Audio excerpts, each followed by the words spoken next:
এমাহৰ মূৰত গুৱাহাটীৰ পৰা ঘৰলৈ ৰাওনা হৈছিল ধ্ৰুৱ। নিশাৰ সাজ একেলগে খাম বুলি পত্নীক ভাত ৰান্ধি থবলৈ কৈছিল, কিন্তু নিয়তিৰ পৰিহাস ঘৰ নাপালেগৈ ধ্ৰুৱ তালুকদাৰে। ঘৰ পাবলৈ 10 মিনিটমান সময় থকাত ধ্ৰুৱৰ বাহন গৈ পৰিলগৈ পুখুৰীত। বাহনৰ পৰা ওলাব নোৱাৰিলে ধ্ৰুৱ। বাহনতে থাকি গ'ল 2 বছৰীয়া সন্তানৰ বাবে নিয়া বিস্কুটৰ টোপোলা। এপিনে পত্নীয়ে ৰান্ধি বাঢ়ি এমাহৰ মূৰত স্বামীৰ লগত এসাজ খাম বুলি ৰৈ থাকিল।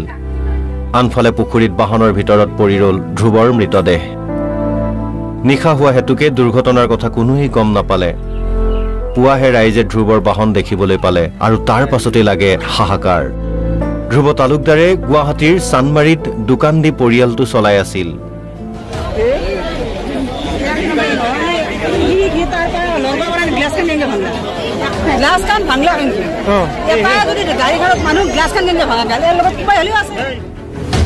গুৱাহাটীৰ পৰা যোৱা ধ্ৰুৱৰ বাহন কেনেকৈ পুখুৰীত পৰিল, এয়া দুৰ্ঘটনা নে অন্য কিবা, মৰণোত্তৰ পৰীক্ষাৰ পাছতহে পোহৰলৈ আহিব। ধ্ৰুৱ তালুকদাৰৰ অকাল মৃত্যুত পশ্চিম নলবাৰীৰ অন্তৰ্গত চাৰাবৰী গাঁওখনত এতিয়া শোকাকুল পৰিৱেশ। সন্তানৰ থুনুক থানাক মাত ওলোৱাৰ সময়তেই পিতৃয়ে অজান দেশলৈ গুচি যোৱা ঘটনাই ম্ৰিয়মান কৰি তুলিছে সকলোকে। ৰাতি প্ৰায় 4টামান বজাত মোক লগিত ফোন গেল। ফোনটো যোৱাৰ পিছত আমাৰ নিপল দাস তেওঁ ফোন কৰিছে যে এনেকৈ গাঁৱৰ পশ্চিমে ফিচাৰীত মানে গাড়ী এখন পৰি আছে। তাৰপিছত মই স্থানীয় আমাৰ শোলমাৰা আৰক্ষী চকীৰ লগত যোগাযোগ কৰিলোঁ। তেখেতসকল লগালগ আহিল। তেখেতৰ লগত আহি চাওঁ যে হৈ গাড়ীখন এনেকৈ পৰি আছে। তাৰপিছত আমি ৰাইজৰ সহযোগত প্ৰথম মানে ৰছী লাগে আমি টানাৰ চেষ্টা কৰিলোঁ, মৰিলোঁ। তাৰপিছত আমি ট্ৰেক্টৰ আনিলোঁ। ট্ৰেক্টৰেদি গাড়ীখন উঠোৱা গেল। পিছত গম পালোঁ আমাৰ গাঁৱৰ পশ্চিমৰ খেলুৱা গাঁৱৰ যুৱক, তেওঁ গুৱাহাটীত ব্যৱসায় কৰে, হোটেলৰ ব্যৱসায়। কি নাম তেওঁৰ? ধ্ৰুৱ তালুকদাৰ।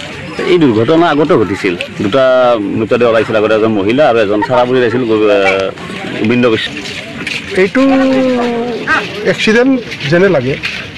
এক্সিডেণ্ট নহয়, এই পথৰ কাৰণে কিবা ঘটিছে নেকি, ভাবে নেকি? ৰাস্তাটো এইটো বিপদজনক হৈ আছে। ওচৰত ফিচাৰীবিলাক আছে, ওচৰত ফিচাৰীবিলাক উন্মুক্ত হৈ আছেতো, সেইকাৰণে অলপ বিপদজনক হৈ আছে গাড়ী মটৰৰ কাৰণে। সেইটোৱে অসুবিধা আৰু ৰাস্তাটো লাগে। নলবাৰীৰ পৰা চন্দন শৰ্মাৰ report, Assam live 24 NB news.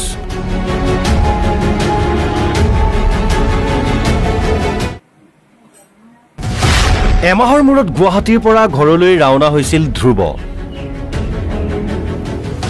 নিশাৰ সাজ একেলগে খাম বুলি পত্নীক ভাত ৰান্ধি থবলৈ কৈছিল, কিন্তু নিয়তিৰ পৰিহাস ঘৰ নাপালেগৈ ধ্ৰুৱ তালুকদাৰে।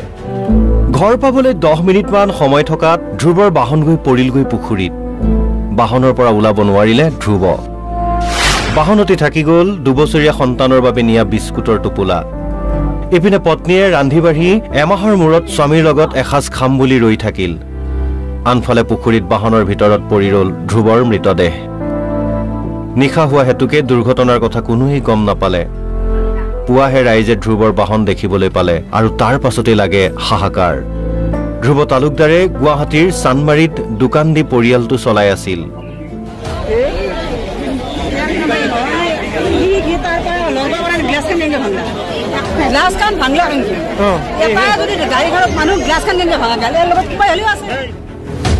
গুৱাহাটীৰ পৰা যোৱা ধ্ৰুৱৰ বাহন কেনেকৈ পুখুৰীত পৰিল, এয়া দুৰ্ঘটনা নে অন্য কিবা, মৰণোত্তৰ পৰীক্ষাৰ পাছতহে পোহৰলৈ আহিব।